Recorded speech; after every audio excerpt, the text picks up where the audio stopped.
Hello everyone, आप सभी का स्वागत है विजडम नर्सिंग कोचिंग के इस ऑनलाइन प्लेटफॉर्म के ऊपर। मैं नितिन शर्मा आप सभी का स्वागत करता हूं और अभिनंदन करता हूं। Very very good evening to all. I hope सब अच्छे होंगे, चकाचक होंगे और मस्त होंगे और सब लोग दमदार तरीके से तैयारी आप सब लोग कर रहे होंगे। चलेगा, नॉट सेट 8 की हम तैयारी कर रहे थे। बेसिक से कॉम्प्लेक्स एमसीक्यूज हम सोल्व कर रहे थे नर्सिंग चैंपियन सीरीज, और सभी लोगों का स्वागत है दोस्तों। तो फटाफट से शाम को 5 बज चुकी है, सभी को होली की हार्दिक शुभकामनाएं। सब लोग आज होली का दहन करेंगे क्या? यस या नो? आज आप होली सेलिब्रेट करने वाले हैं, तो जितने भी स्टूडेंट हैं वो सभी लोग होली सेलिब्रेशन में लगे हुए हैं। तो अब आ जाइए, थोड़ी देर क्लास हम ले लेते हैं। Very very good evening to all. कैसे हैं आप सब लोग? आई होप सब अच्छे होंगे, चकाचक होंगे, मस्त होंगे। कि सर आप चेंज लग रहे हैं। हाँ, नितिन सर की तबीयत खराब हो गई थी, इन सर की तबीयत खराब हो गई थी, तो उन्होंने मुझे भेजा है। और मेरा नाम क्या है? घनश्याम। तो इसलिए जो है आज घनश्याम सर आपकी क्लास लेने वाले हैं। ओके, तो मेरी अनुपस्थिति के अंदर कौन से सर आए हैं? घनश्याम सर आए हैं। चलिएगा, आ जाइए सभी लोग फटाफट से क्लास को ज्वाइन कर लीजिएगा। Share it everyone. क्लास को शेयर करते हुए हम आगे बढ़ने वाले हैं। उससे पहले इंपॉर्टेंट इंफॉर्मेशन आप सभी लोगों के लिए, यदि आपने अभी तक विजडम नर्सिंग क्लासेज का मोबाइल एप्लीकेशन डाउनलोड नहीं किया है तो फटाफट से सबसे पहले विजडम नर्सिंग क्लासेज के नाम से मोबाइल एप्लीकेशन डाउनलोड कर लीजिए, जो कहां पर अवेलेबल है? प्ले स्टोर के ऊपर अवेलेबल है। जाइए और सर्च कर लीजिए प्ले स्टोर के ऊपर। सर यहां पर उस बैच का जो नाम रहने वाला है विजडम 2.0 बैच, जो सभी कॉम्पिटिटिव एग्जाम्स के लिए रहेगा, चाहे वो सेंट्रल गवर्नमेंट हो, ठीक है, चाहे वो स्टेट गवर्नमेंट हो, कोई भी एग्जाम हो, आप इस बैच के थ्रू सभी एग्जाम को क्या कर सकते हैं? क्रैक कर सकते हैं। जल्द ही इस वीक के अंदर, यानी कि ये आने वाला जो वीक है, ठीक है, जिसके अंदर जीएमसीएच की वैकेंसी आ रही है 400 प्लस, ठीक है, ध्यान रखना है। जीएमसीएच चंडीगढ़, वहां की वैकेंसी आ रही है 400 प्लस, और इसका अनाउंसमेंट होने वाला है। फाइल चली गई है और जल्द ही इसका अप्रूवल आते ही नोटिफिकेशन जारी होने के लिए जा चुकी है फाइल। अब कब नोटिफिकेशन आता है, ठीक है, तो नेक्स्ट वीक के अंदर मान रहे हैं कि मंडे के बाद में कभी भी इसका अनाउंसमेंट हो सकता है। तो जितने भी स्टूडेंट हैं वो तैयारी करने लग जाइएगा। आपको एजुकेशन क्वालिफिकेशन भी मैं बता दूंगा, सारी चीजें आपको क्लियर कर दूंगा, ठीक है। तो यदि आपको तैयारी करनी है तो आप ये वाला बैच ज्वाइन कर सकते हैं, विजडम 2.0 बैच, मात्र 3499 रुपए, सबसे कम प्राइस, जिसके अंदर ऑल नर्सिंग की सब्जेक्ट क्लासेज मिलेगी, पीडीएफ नोट्स मिलेंगे, टेस्ट सीरीज और 1 साल की वैलिडिटी जो है वो आपको मिलने वाली है। यदि आप आरआरबी का मास्टर प्लान लेना चाहते हैं, मात्र 1999 रुपए के अंदर 200 इंपोर्टेंट टॉपिक की थ्योरी, 313 टेस्ट पेपर, और बुक यदि लेना चाहते हैं तो 549 के अंदर अवेलेबल है। ये आप हमारे इस नंबर के ऊपर मैसेज छोड़ दीजिएगा और उन्हें बोल दीजिए पेमेंट के लिए स्कैनर सेंड कर दीजिए, वो आपको स्कैनर सेंड कर देंगे, ठीक है। कि सर आप अजीब से लग रहे हो। अरे जानवर थोड़ी हूं, इंसान ही नजर आ रहा हूं, जानवर तो नहीं आ रहा। चलो स्टार्ट करते हैं आज का पहला MCQ. The disadvantage of electronic health records are following except. कि सर इनमें से ऐसी कौन सी कंडीशन का डिसएडवांटेज है जो इलेक्ट्रॉनिकल, जो हम हेल्थ रिकॉर्ड्स रखते हैं इलेक्ट्रॉनिक्स के तौर पर, उनके अंदर एक जो है वो नहीं है? पहला, एक्सपेंसिव होता है। Second, lack of integration. Then down time process या इंक्रीज मेडिकल एरर। आंसर दीजिएगा कि क्या यहां पर कौन सी चीज आपको गलत बताई गई है। क्लास को लाइक कर दीजिएगा, कम स्टूडेंट है दोस्तों आज, क्या चक्कर है आज? चलेगा, आ जाइए सभी लोग फटाफट से बताइएगा कि क्या आप यहां पर आंसर करेंगे कि सर इलेक्ट्रॉनिक जो हेल्थ रिकॉर्ड्स होते हैं वो जनरली जितने भी एडवांस हॉस्पिटल्स हैं ज्यादातर वहां पर यूज में लिए जाते हैं, और वो काफी महंगे होते हैं, एक्सपेंसिव होते हैं। बिल्कुल सर, एक्सपेंसिव होते हैं।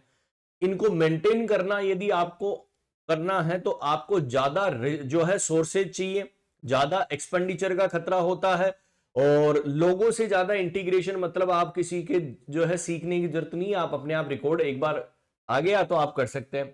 देन डाउन टाइम प्रोसेस है, बिल्कुल। लेकिन सर बिल्कुल करेक्ट आंसर दिया है, मेडिकल एरर नहीं आएगा, क्योंकि ये सभी चीजें इलेक्ट्रॉनिक है, और इलेक्ट्रॉनिक जो एरर है वो नहीं शो करेगा। आप देखते हैं कि कंप्यूटर के अंदर इतनी एडवांस चीजें आ चुकी है कि आपने बोला कि दो दो दो दो दो, कि लास्ट के अंदर आपको टोटल करने की जरूरत नहीं है, लास्ट में अपने आप ही टोटल होके आ जाएगा। कि ये कितने हो गए, 10 हो गए, है ना। तो ऐसे इसका मतलब कि यहां पर आपने जो चीज डाली है उसके अंदर कोई भी एरर देखने को नहीं मिलेगा, मतलब इंक्रीज मेडिकल एरर नहीं, यहां पर सबसे कम एरर देखने को मिलता है यदि आपने हेल्थ रिकॉर्ड को मेंटेन किया है तब। Is that clear? तो यहां पर राइट आंसर क्या होगा, डी, क्योंकि गलत पूछा गया था, गलत को आपको आंसर देना था। Next question, the idea of storing a program and the data to be proceed in the same memory was contributed by, ठीक है, कि आइडिया और जो थॉट है, ठीक है, और उसको कंट्रीब्यूट कर रहे हैं, ठीक है, और वहां पर बताया गया है कि वो जो डेटा प्रोसीड होता है सेम मेमोरी के अंदर, तो वो कंट्रीब्यूटेड होता है। आप सभी के सामने ऑप्शन दिए गए हैं, फटाफट से कमेंट बॉक्स के अंदर बता दो कि किसने दिए थे, बार्डन ने दिए थे, जॉन वॉन न्यूमन ने दिए थे, ब्रेटन ने दिए थे, या शॉकली ने दिए थे। कोई भी इस क्वेश्चन को गलत नहीं करे, नहीं आता है कोई बात नहीं है, हम सीख लेंगे, ओके, गलत हमें नहीं करना है। आंसर दीजिएगा फटाफट से, क्या यहां पर आप आंसर करने वाले हैं? देखो आज इतने कम स्टूडेंट, गलत बात है ना, गलत बात है ना, अरे गलत बात, टाइम के ऊपर क्लास स्टार्ट हो चुकी थी फिर भी नहीं आए, कोई बात नहीं है। आंसर दीजिएगा, क्या यहां पर आप आंसर करेंगे?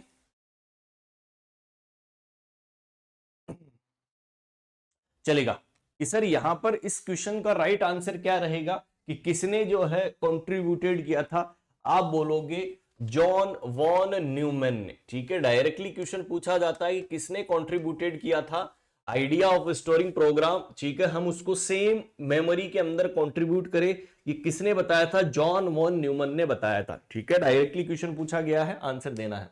नेक्स्ट क्वेश्चन, नॉर्मल रेंज जो होती है रेस्पिरेशन की वो हमें कितनी देखने को मिलती है? आप सभी लोगों ने रेस्पिरेशन का नाम सुना होगा, श्वसन, ठीक है, और यहां पर रेस्पिरेशन रेट के बारे में क्वेश्चन बना है कि जो रेस्पिरेशन रेट है वो नॉर्मली हमें कितनी देखने को मिलती है। आप सभी के सामने ऑप्शन दिए गए हैं, कृपया करके सही से आंसर देने की कृपा कीजिएगा कि सर यहां पर 10 से 12 ब्रीथ दिए हुए हैं, ओके, 12 से 20 मिनट पर मिनट दिए हुए हैं, देन 20 से 22 या 16 से 24। क्या आपका आंसर होगा कि नॉर्मली यहां पर पूछा क्या गया है, आपकी हार्ट रेट नहीं पूछी है, रेस्पिरेशन के बारे में पूछा है। तो फटाफट से आंसर दीजिए कि क्या यहां पर आप आंसर करेंगे। चलेगा, सभी लोग सही आंसर की तरफ जा रहे हैं, क्या बात है, क्या बात है, इसका मतलब आप लोगों का पढ़ा हुआ क्वेश्चन है ये। तो आंसर दीजिएगा फटाफट से, रेस्पिरेशन के ऊपर बहुत सारे क्वेश्चंस बनते हैं, आज उन्हीं क्वेश्चंस के बारे में हम बात करने वाले हैं। कमेंट बॉक्स के अंदर आंसर आना चाहिए सभी का, बिल्कुल ऑलमोस्ट ऑलमोस्ट सही आंसर की तरफ जा रहे हैं, सही आंसर की तरफ जा रहे हैं। चलेगा, तो बात करते हैं कि sir normal range of respiration, respiration का मतलब क्या है? अच्छा, फिजिकल एग्जामिनेशन के अंदर जब आप चेक करते हैं, अच्छा ये क्वेश्चन पूछता है कि जब हम फिजिकल एग्जामिनेशन करते हैं, क्या करते हैं, जब हम फिजिकल एग्जामिनेशन करते हैं तो रेस्पिरेशन को कौन सी टेक्निक के द्वारा हम देखते हैं? क्या क्वेश्चन बनेगा कि सर जब हम रेस्पिरेशन को फिजिकल एग्जामिनेशन के अंदर देखें तो सर कौन सी चीज के अंदर देखने को मिलेगा? आंसर दीजिए। और आप सभी लोगों, अरे कैसे देखते हैं कि सामने उस पेशेंट्स को देखते हैं कि उसका चेस्ट रेज और फॉल हो रहा है, और देखने वाली चीज फिजिकल एग्जामिनेशन में क्या कहलाती है? इंस्पेक्शन कहलाती है। क्या कहलाती है? इंस्पेक्शन के नाम से जानते हैं, बिल्कुल सर। अब क्वेश्चन पूछा है कि ये कितना होता है, नॉर्मल रेस्पिरेशन जो होता है वो हमें कितना देखने को मिलता है? आप बोल देना कि नॉर्मल जो रेस्पिरेशन जो हमें देखने को मिलता है वो कितना होता है? 12 से लेकर 20 ब्रीथ पर मिनट। कितना होता है? 12 से लेकर 20 ब्रीथ पर मिनट हमें देखने को मिलता है। क्लियर है? अच्छा, इस क्वेश्चन का तो राइट आंसर आपने क्या कर दिया sir, B is the right answer. लेकिन दो टर्म और आती है कि सर एक होता है ब्रेडिपनिया, मतलब जब जो रेट है वो कम हो जाए, और एक टर्म आती है टेकिपनिया। दो टर्म आप सभी लोगों ने पढ़ी होगी, ब्रेडिपनिया और टेकिपनिया। आपको इसके आधार पर जो है वो बताना है कि ब्रेडिपनिया तो आप कब बोलने वाले हैं और टेकिपनिया आप कब बोलने वाले हैं। बताइए, ब्रेडिपनिया और टेकिपनिया, फटाफट से कमेंट बॉक्स के अंदर बोलिए क्या आप आंसर करेंगे। ब्रेडीपनिया और टेकिपनिया। अच्छा एक क्वेश्चन और आता है, ये तो अच्छा न्यू बोर्न के अंदर भी पूछ ले कि न्यू बोर्न के अंदर कितनी रेस्पिरेशन रेट होती है।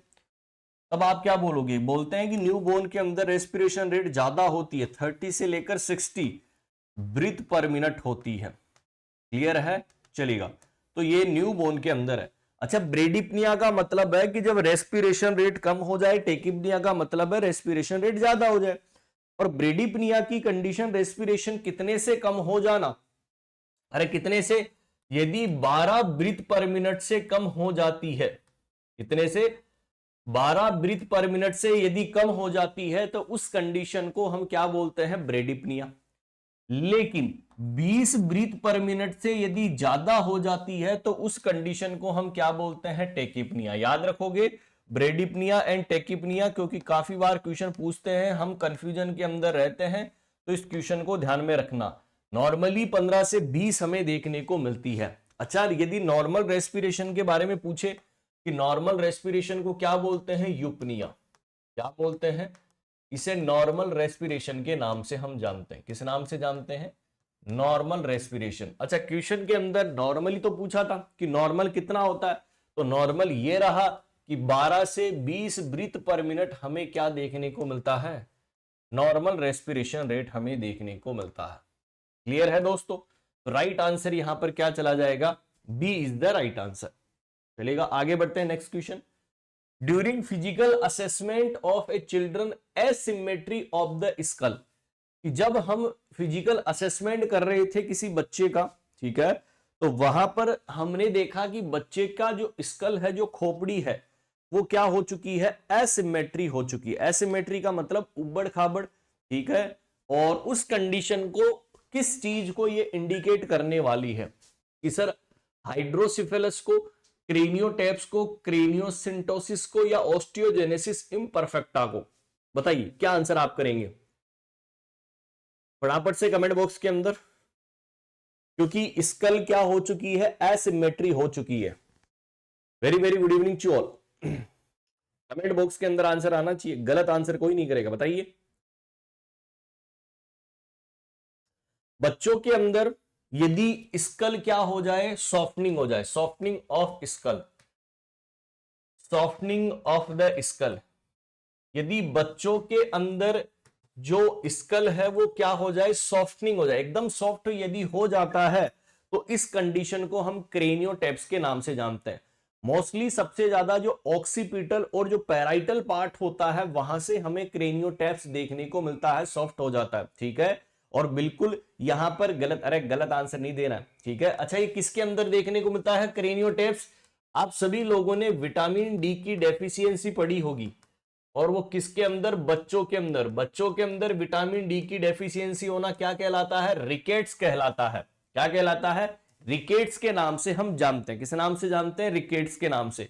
अब क्वेश्चन के अंदर पूछा था कि एसिमेट्री किसके अंदर होती है, तब आपका आंसर क्या जाएगा, C is the right answer, की क्रेनियोसिंटोसिस। राइट आंसर क्या जाएगा, क्रेनियोसिंटोसिस की कंडीशन के अंदर हमारे जो स्कल होता है उसकी जो सिमेट्री होती है वो चेंज हो जाती है। क्रेनियोसिंटोसिस के अंदर क्या हो जाता है कि प्री मेच्योर क्लोजर हो जाना सूचर लाइन का, क्या हो जाना, pre mature closure of suture line.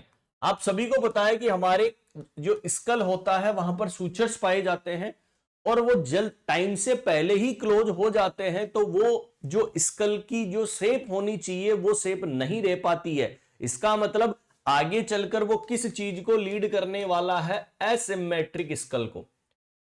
इसको एसिमेट्रिक स्कल को क्या करने वाला है, लीड करने वाला है। तो यही तो पूछा था कि सर कौन सी चीज हमें देखने को मिलती है, तो राइट आंसर यहां पर क्या चला जाएगा, C is the right answer. Osteogenic imperfecta का मतलब क्या है, इसे ही बोलते हैं ब्रिटल बोन डिजीज, ठीक है। ऑस्टियोजेनिक, इसे ही क्या बोलते हैं, ब्रिटल बोन डिजीज।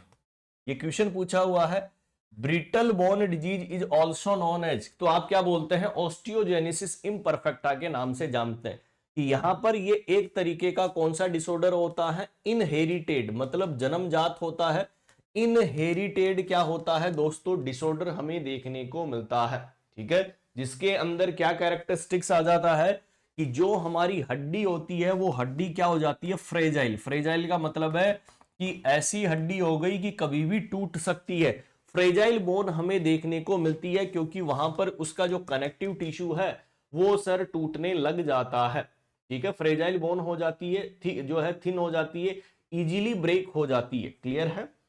और ये इनहेरिटेड डिसऑर्डर है और ऑस्टियोजेनेसिस इम्परफेक्टा के नाम से हम जानते हैं। Is that clear? तो यहां पर इस क्वेश्चन का राइट आंसर क्या हो जाएगा, C is the right answer. बिल्कुल सर, आगे बात करते हैं। The use of transistor instead of vacuum tube into computer was emerge in. देखो कि जब यहां पर कंप्यूटर की अलग अलग जनरेशन जब आई थी तो वहां पर ये क्वेश्चन पूछा गया है कि जो हम ट्रांजिस्टर यूज लिए थे वैक्यूम ट्यूब के अंदर डालकर कंप्यूटर को इजाद करने के लिए, वो कौन सी जनरेशन के अंदर हमें देखने को मिला, first generation, second generation, third generation या फोर्थ जनरेशन? बताइए क्या आप आंसर करेंगे, कमेंट बॉक्स के अंदर आंसर आना चाहिए।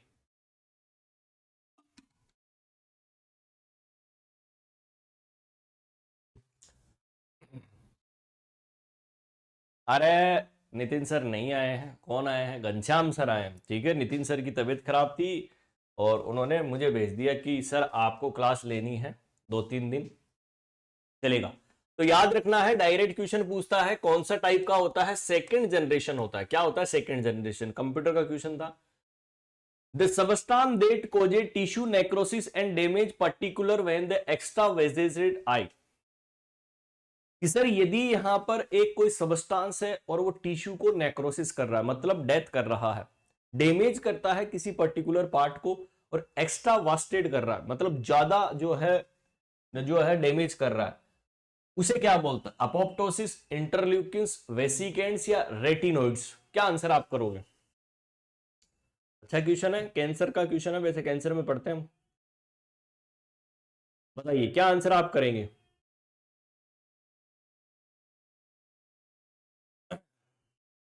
ए ऑप्शन दे रहे हैं कुछ तो, अपोप्टोसिस।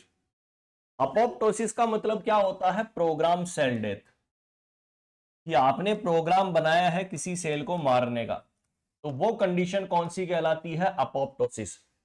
इस सेल की डेथ होने के लिए कुछ ना कुछ आपने जो है आपकी बॉडी के अंदर कुछ चेंजेज आए और वो धीरे धीरे हमारी सेल्स को डेथ करना स्टार्ट कर दिया।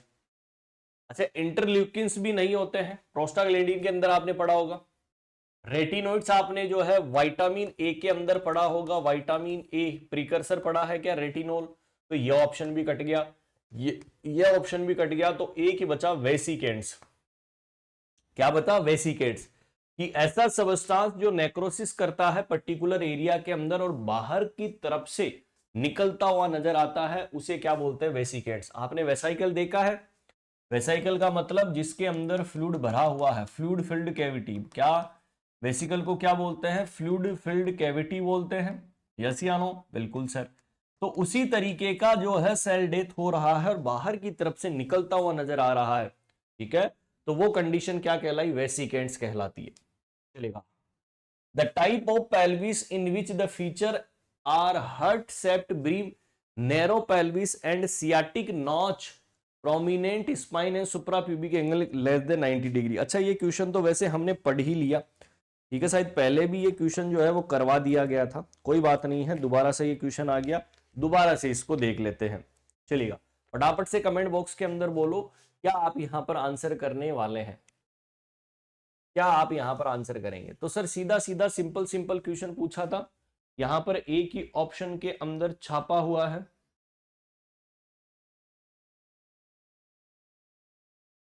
बताइए, गायनेकोइड, एंड्रॉइड, एंथ्रोपोइड या प्लेटिप्लोइड। अच्छा इस क्वेश्चन का पहले भी आंसर मैंने बता दिया था कि सर बेसिकली बात करें तो गाइनेकोइड पेल्विस की सबसे पहले बात करते हैं, तो गाइनेकोइड पेल्विस जो होता है वो आइडियल फीमेल पेल्विस के नाम से हम जानते हैं। किस नाम से, आइडियल फीमेल पेल्विस। यदि आपको क्वेश्चन पूछे कि आइडियली फीमेल पेल्विस कौन सी होती है, तुरंत आप क्या कमेंट करते हैं कि गाइनेकोइड होती है। क्यों? क्योंकि ये सुटेबल होती है प्रेगनेंसी के अंदर बच्चे को बाहर निकालने के लिए। जब हम इसको देखते हैं तो ये कौन सी शेप की होती है, राउंड शेप की कैविटी पाई जाती है। कौन सी कैविटी पाई जाती है, राउंड का मतलब गोल तरीके की कैविटी हमें देखने को मिलता है। जब भी गाइनेकोइड पेल्विस के अंदर हम ईस्चियल स्पाइन पढ़ते हैं, ईस्चियल स्पाइंस क्या होते हैं, ब्लंट होते हैं। ब्लंट का मतलब क्या होते हैं, भूटे हैं दोस्तों, है तो सही लेकिन तीखे नहीं होते हैं, ब्लंट हमें देखने को मिलते हैं। तो ये कंडीशन किसके अंदर हमें देखने को मिलती है, गाइनेकोइड पेल्विस के अंदर। यहां पर इस क्वेश्चन का जो राइट आंसर है वो तो क्या रहने वाला है, B is the right answer. क्या होगा इस क्वेश्चन का राइट आंसर, तो क्या रहेगा, B is the right answer. कि सर जो आपकी एंड्रॉइड पेल्विस होती है, ठीक है, इसे ही हम किस नाम से जानते हैं, it is also known as, अरे किस नाम से जानते हैं, जो मेल के अंदर पाई जाती है और मेल का दिल बहुत बड़ा है दोस्तों, मेल पेल्विस।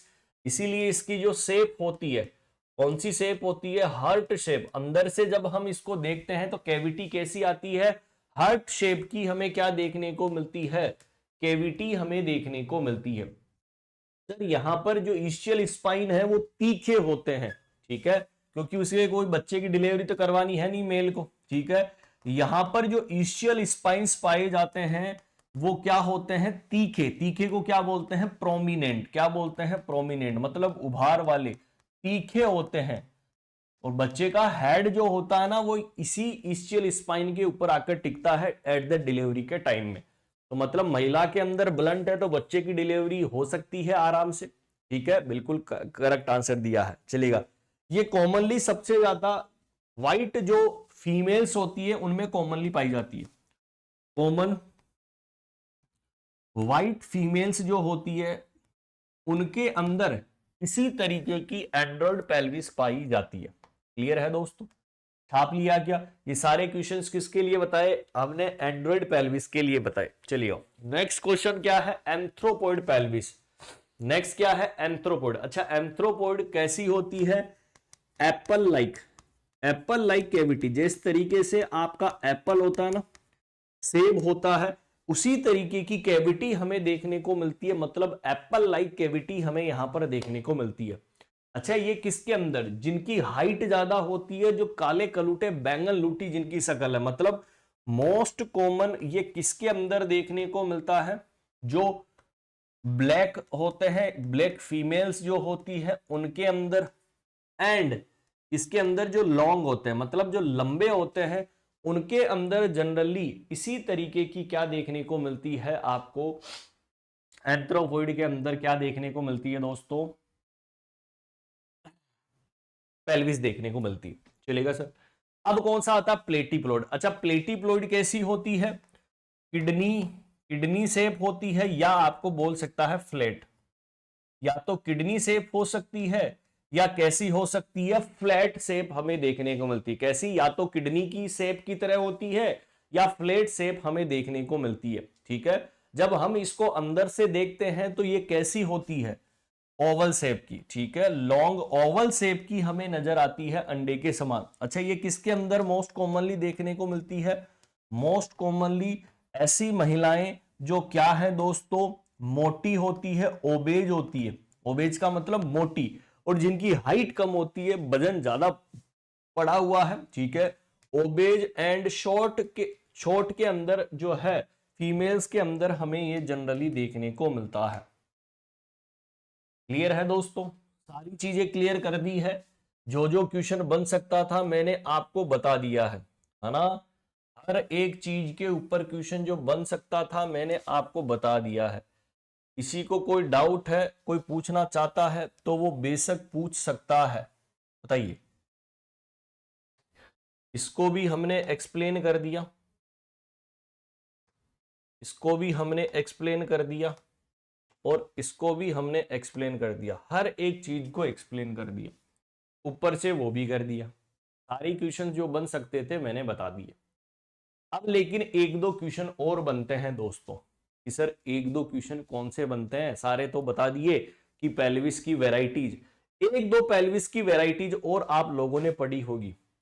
सभी ने पढ़ा होगा नेगली पेल्विस, पढ़ा है क्या, नेगली पेल्विस। नहीं पढ़ा है तो बता दो, पढ़ा है तो कमेंट बॉक्स के अंदर कर दो। क्या आप आंसर करोगे? नेगली पेल्विस पढ़ा है क्या? नहीं पढ़ा? एक वेराइटी ये होती है। अच्छा एक और होती है रॉबर्ट पेल्विस। कौन सी होती है? Robert pelvis. एक वेराइटी जो है हमें रॉबर्ट पेल्विस की देखने को मिलती है। एक जो होती है रेचिटिक पेल्विस। ये तीन टाइप, एक ये तीन टाइप और लिख लेना, रेचिटिक पेल्विस चलेगा। कहानी सुनते हैं सबसे पहले किसके बारे में? नेगली पेल्विस। नेगली पेल्विस का मतलब है कि एक एला जो होता है वो क्या होता है? एब्सेंट। आपने एला ऑफ सेक्रम पढ़ा होगा पेल्विस के अंदर। क्या? एला ऑफ सेक्रम। वहां पर जो है एक एला जो है वो क्या होता है? एब्सेंट में। दो होते हैं, तो उसके अंदर नेगली पेल्विस के अंदर एक एला जो होता है वो क्या होता है? एब्सेंट होता है। रॉबर्ट पेल्विस के अंदर बोथ एला एब्सेंट है, मतलब दोनों के दोनों ही एला क्या होते हैं? एब्सेंट हमें देखने को मिलते हैं। क्लियर है? बोथ एला एब्सेंट। और रेचिटिक पेल्विस किसके अंदर देखने को मिलती है? जब विटामिन डी की डेफिशिएंसी हो जाती है तो उस कंडीशन के अंदर हमें कौन सी पेल्विस नजर आती है? रेचिटिक पेल्विस हमें नजर आती है। तो ये दो तीन क्वेश्चन और बनते हैं, नेगली, रॉबर्ट और रेचिटिक। याद रखोगे? यस या नो? छाप लिया दिमाग के अंदर? यस या नो? Is that clear? सभी के माइंड के अंदर छप चुका है? तो ये डायरेक्टली क्वेश्चन पूछा जाता है, याद रखना है। आगे बढ़ते हैं नेक्स्ट क्वेश्चन की तरफ। The mode of transmission of trachoma from one person to another person. Trachoma जिसे आप किस नाम से जानते हैं? रफ आई के नाम से जानते हैं। ट्रेकोमा जिसे किस नाम से जानते हैं? रफ आई के नाम से हम जानते हैं। बताइए, क्या यहां पर आप आंसर करेंगे कि डायरेक्ट कॉन्टेक्ट से फैलेगा, इनडायरेक्ट कॉन्टेक्ट से, इनोकुलेशन से, या हाइड्रोजेनिक? क्या आंसर करोगे?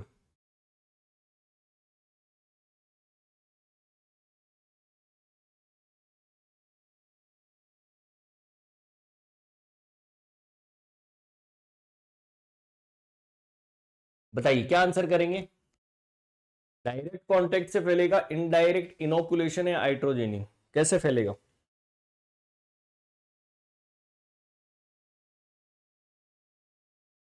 चलो, ट्रेकोमा रफ आई जिसे आप बोलते हैं कि एक पॉजिटिव एजेंट होता है, और उस पॉजिटिव एजेंट का क्या नाम होता है? पॉजिटिव एजेंट कौन सा होता है? Chlamydia ट्रेकोमेटिस। Chlamydia ट्रेकोमेटिस। Chlamydia ट्रेकोमेटिस positive agent होता है जो इसको कोज करने का काम करता है, ब्लाइंडनेस को भी क्या करता है? लीड करता है। बोलते हैं कि ये एक ऐसी बीमारी है जो डायरेक्ट कांटेक्ट से फैलती है। कैसे फैलती है? डायरेक्ट। ऐसे कांटेक्ट जिसके अंदर आप डायरेक्टली इन्वॉल्व हो रहे हैं। आप जो है किसी दूसरे का टॉवल आपने शेयर कर लिया, मतलब तौलिया जो था आपने शेयर कर लिया, ठीक है, डायरेक्ट पर्सनल कांटेक्ट में आए, टॉवल आपने ले लिया, किसी के कपड़े थे डायरेक्टली आपने क्या कर लिए? उसके कपड़े भी पहन लिए इजीली, ठीक है। आपने फ्लाइट की सर किस तरीके से कि आपने शेयरिंग कर लिया टॉवल, शेयरिंग ऑफ टॉवल, ठीक है, या क्लोथ आपने शेयर किए, ठीक है, या फ्लाइज। फ्लाइज का मतलब जो मक्खियां होती है ना, वो भी सर इसको क्या करती है? फैलाने का काम करती है। तो डायरेक्टली ये क्या होता है? कांटेक्ट में आता है। और डायरेक्टली इन्फेक्टेड पर्सन यदि कांटेक्ट में आएगा तो इसका मतलब वो कौन सा जो है ट्रांसमिशन करेगा? डायरेक्ट कांटेक्ट वाला करने वाला है। कौन सा करेगा? डायरेक्ट कांटेक्ट वाला जो है वो करने वाला है। और इस क्वेश्चन का राइट आंसर क्या चला जाएगा? A is the right answer, कि डायरेक्ट कॉन्टेक्ट जो है वो हमें देखने को मिलता है ट्रेकोमा में। It was observed by a nurse that the medication prescription given by the doctor was wrongly noted by the nurse of the previous shift. Who among the following will fill out the report of this incident? कि यहां पर हमने जब observe किया, medication prescription जो दिया था, ठीक है, वो डॉक्टर ने दिया, रॉन्गली नोटेड हो गया नर्स के द्वारा प्रीवियस शिफ्ट के अंदर, तो हम जो है किसको रिपोर्ट इंसिडेंस करने वाले हैं? बताइए। The concern nurse who spotted the error, the nurse who committed the mistake in the previous shift, supervising nurse who charge the nursing unit, the original nurse who was assigned to the patient on the first day. बताइए क्या answer करेंगे?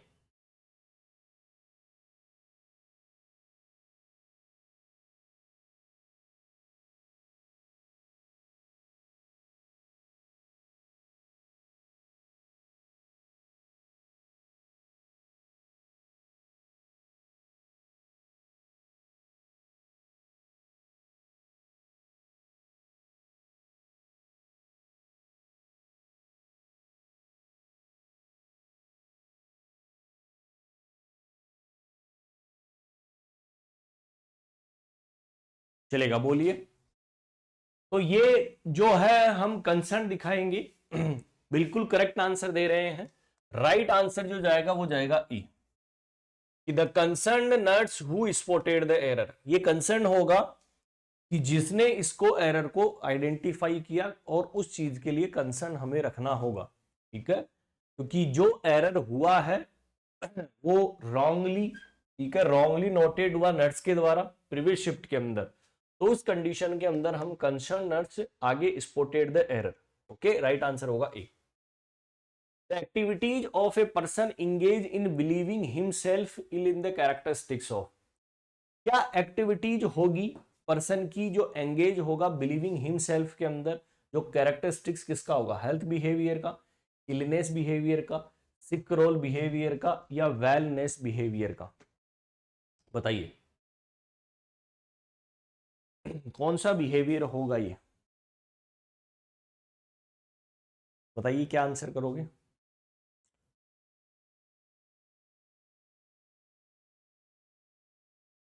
Sir health behaviour activities of a person engage in believing himself. ये activity जो person engage होता है वो believing himself, वो देखता है कि मैं ही हूं बीमारी का कारण। ठीक है, ये कौन सा है? अरे बीमारी आ गई, हिमसेल्फ बिलीविंग हिमसेल्फ इल, इल का मतलब बीमारी, और बीमारी आती है तो बोले तो सिक रोल बिहेवियर, कि उसको ये लगता है कि मैं ही बीमार होता हूं, कोई बीमार नहीं होता है। तो ये कौन सा बिहेवियर है? इंगेज हो रहा हूं, वो ये समझता है कि मैं ही इंगेज होता हूं बीमारी के अंदर। ठीक है, बार बार देखे होंगे कि हर लोग बार बार जो है बीमार होते रहते हैं, है ना?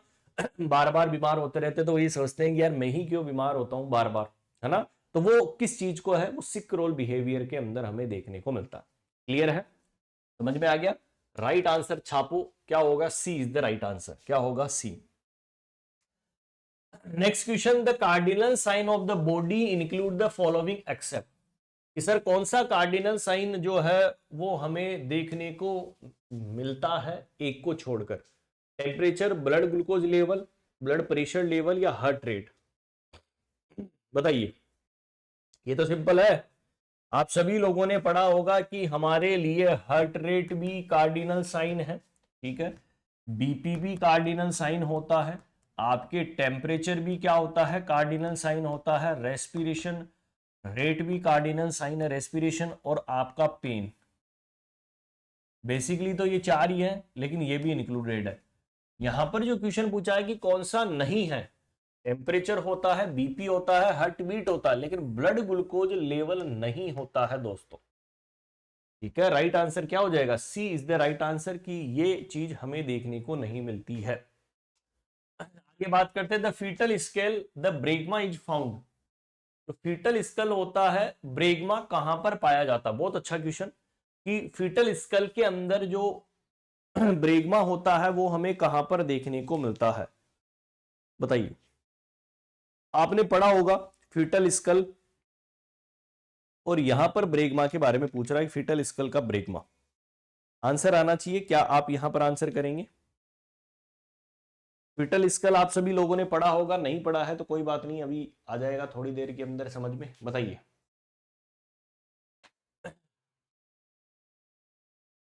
आप सभी जानते हैं कि सबसे पहले आपको क्या बनाना है, एक डायग्राम बनाना है। डायग्राम के माध्यम से ही आप इस फीटल स्कल को सोल्व कर पाएंगे, है ना? अरे यस या नो?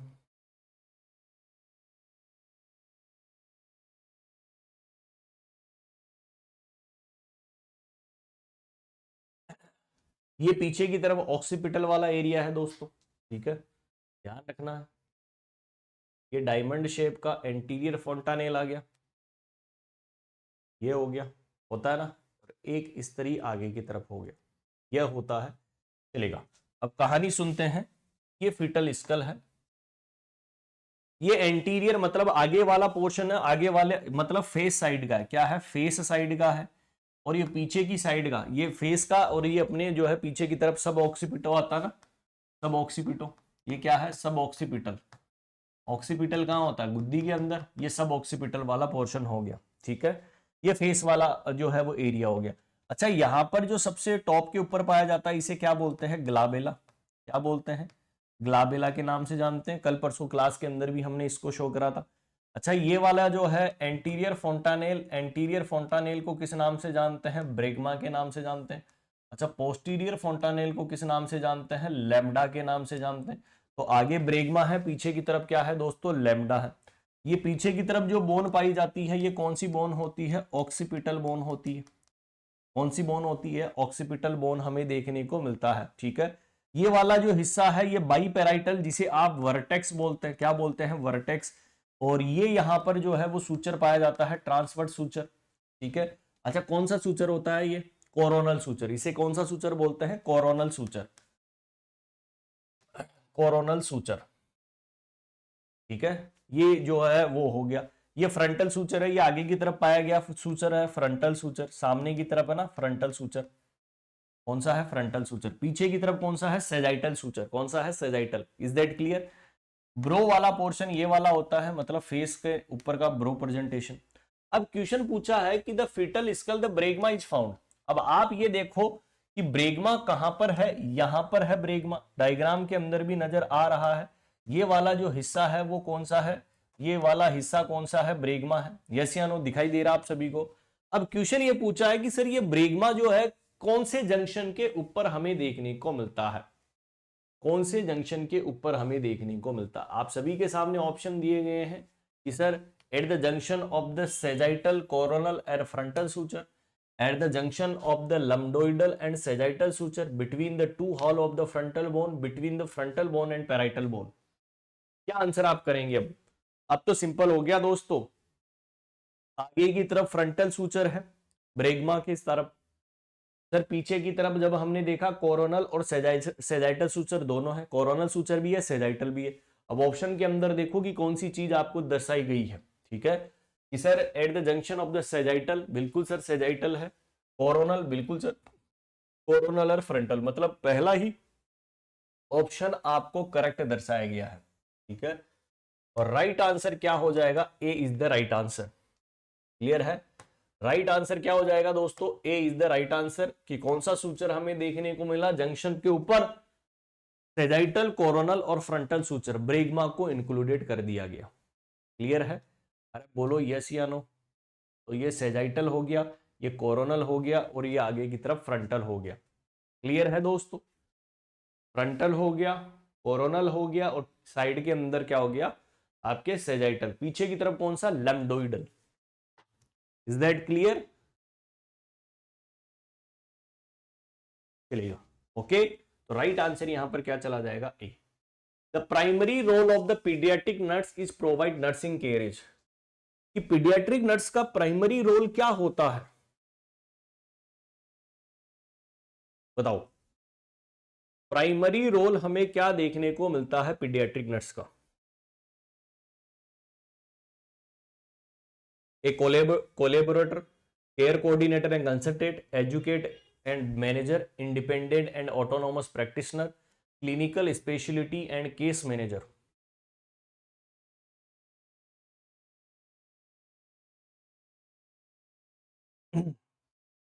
बिल्कुल। पीडियाट्रिक नर्स का काम क्या होता है? कि एडवोकेटिंग करना, एजुकेटिंग करना और हर चीज को क्या करना? मैनेज करना। यही काम किसका होता है? पीडियाट्रिक नर्स का होता है। कि आपके पास जो बच्चा आया है उसके सारे एडवोकेसी का ध्यान रखना है। ठीक है, कोई कंडीशन हुई है, आपको काउंसलिंग करनी है, आपको एजुकेशन देनी है, तो एजुकेट करना है, और मैनेजेबल तो आपको होना ही चाहिए। क्लियर है? तो ये सभी चीजें आपको क्या करनी होगी? ध्यान में रखनी होगी। और राइट आंसर यहां पर क्या हो जाएगा? B is the right answer. चलेगा, आज हम इतना ही पढ़ेंगे क्योंकि काफी स्टूडेंट भी कम है। ठीक है, बहुत सारे स्टूडेंट कम है। चलेगा, तो आप सभी को दोबारा से बता दिया जाए, विजडम नर्सिंग क्लासेस के नाम से आपको ऐप डाउनलोड कर लेना है, जो प्ले स्टोर के ऊपर अवेलेबल है। सभी को होली की हार्दिक शुभकामनाएं। सभी लोग कमेंट किए जा रहे हैं कि sir happy Holi, happy Holi, happy Holi. अरे नितिन सर होते तो बता सकते थे कि होली मनानी थी, है ना? लेकिन घनश्याम सर को भेजा है तो वो आपकी होली खराब कर दी 5 बजे की क्लास लेकर, है ना? तो सभी को एडवांस के अंदर हैप्पी होली। आप होली को एंजॉय कीजिएगा। मे भी हो सकता है कि क्लास हो या ना हो कल। ठीक है, कल की क्लास, ठीक है, शाम को 5 बजे की क्लास हो या ना हो, कि सब लोग बिजी हैं और आप लोग बिजी हैं, तो आपको डिस्टर्ब कैसे करेंगे? रंगों का त्योहार है, मनाइएगा, जोर शोर से मनाइएगा इस रंगों के त्योहार को, क्योंकि ये ऐसा त्योहार है जो हमारी जिंदगी के अंदर खुशहाली लेकर आता है। तो अगली होली जो आपके घर के अंदर आप जब मनाओ तो खुशहाली के साथ मनाओ, एक हाथ में नौकरी हो और हर 1 तारीख को आपके 1 लाख रुपए सैलरी आपके तनख्वाह के अंदर डाल दी जाए, आपके अकाउंट के अंदर मैसेज आ जाए। 1 तारीख भी नहीं होती है, 28 तारीख या 30-31 को ही आ जाती है। तो ऐसी नौकरी आप सभी को चाहिए और भगवान से यही कामना करते हैं कि जल्द ही आप अपने सपनों को पूरा करें और आगे बढ़े, ताकि आपका सिलेक्शन आपके परिवार के अंदर खुशियां लाएगा, रंग लाएगा, साथ के साथ हमारे लिए भी तो क्या लाएगा, रंग लाएगा कि आपने तैयारी कहां से करी, विजडम से करी। ओके, तो थैंक यू सो मच सभी को। Happy Holi, happy Holi to all. मिलेंगे नेक्स्ट सेशन के अंदर। Bye bye and take care, मस्त रहिएगा। जो भी कोई प्रॉब्लम आए तो हमारे सपोर्टिव नंबर के ऊपर आप मैसेजेस कॉल कर सकते हैं। नितिन सर विजडम के नाम से मेरी इंस्टाग्राम आईडी है, आप उसे फॉलो कर लीजिएगा। आपको कोई क्वेरी है, कोई समस्या का समाधान आपको करवाना है, समस्या का समाधान अच्छा होना चाहिए, बुरा नहीं होना चाहिए, समस्या जिनाइन होनी चाहिए। ओके, तो मिलते हैं नेक्स्ट सेशन के अंदर। Bye bye and take care, happy Holi to all, bye bye. बनाओ सब लोग होली।